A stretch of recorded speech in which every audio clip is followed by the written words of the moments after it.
Assalamualaikum warahmatullahi wabarakatuh. Perkenalkan, nama saya Nesa Alfionita, NPM A1A021084, kelas 1C, Prodi Pendidikan Bahasa dan Sastra Indonesia.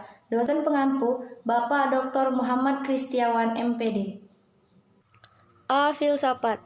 Pembahasan filsafat berawal dari penelusuran asal makna dan bahasanya, yakni dalam bahasa Yunani disebut filosofia, sedang dalam bahasa Inggris disebut filosofi. Demikian pula dalam bahasa Arab disebut al-falsafah.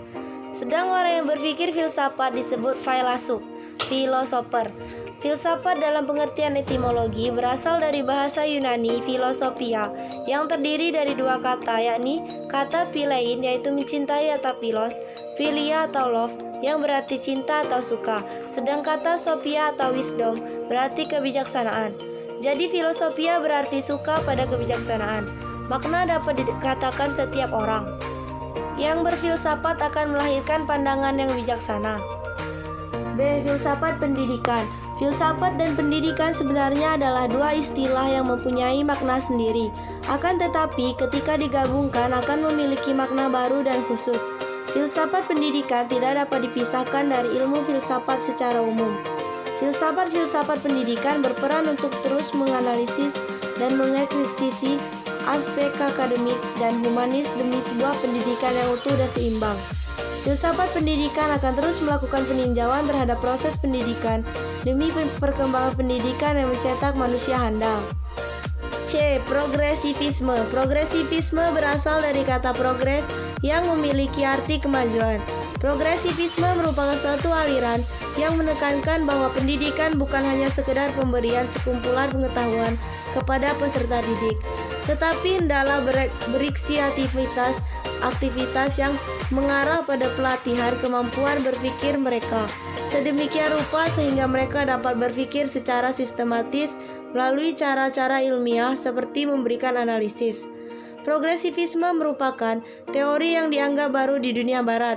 Dalam sejarahnya, bahwa progresivisme di bidang pendidikan merupakan bagian dari gerakan reformasi sosiopolitik yang lebih luas di Amerika Serikat pada abad ke-19 dan awal abad ke-20 sebagai akibat industrialisasi besar-besaran di Amerika Serikat. Dalam bidang politik dipelopori oleh R.L. Follett dan W. Wilson. D. Konstruktivisme.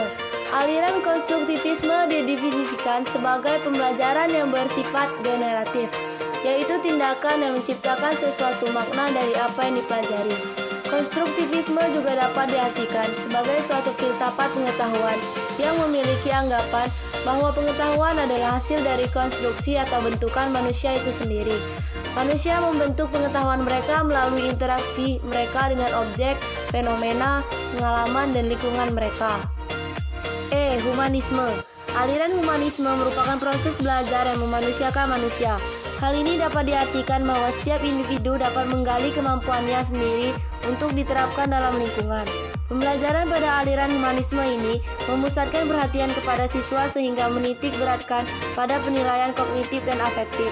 Pendekatan humanistik dalam pendidikan menekankan pada perkembangan positif. Pendekatan yang berfokus pada potensi manusia untuk mencari dan menemukan kemampuan yang mereka punya dan mengembangkan kemampuan tersebut. Hal ini mencakup kemampuan interpersonal, sosial, dan metode untuk pengembangan diri yang ditujukan untuk memperkaya diri, menikmati keberadaan hidup dan juga masyarakat.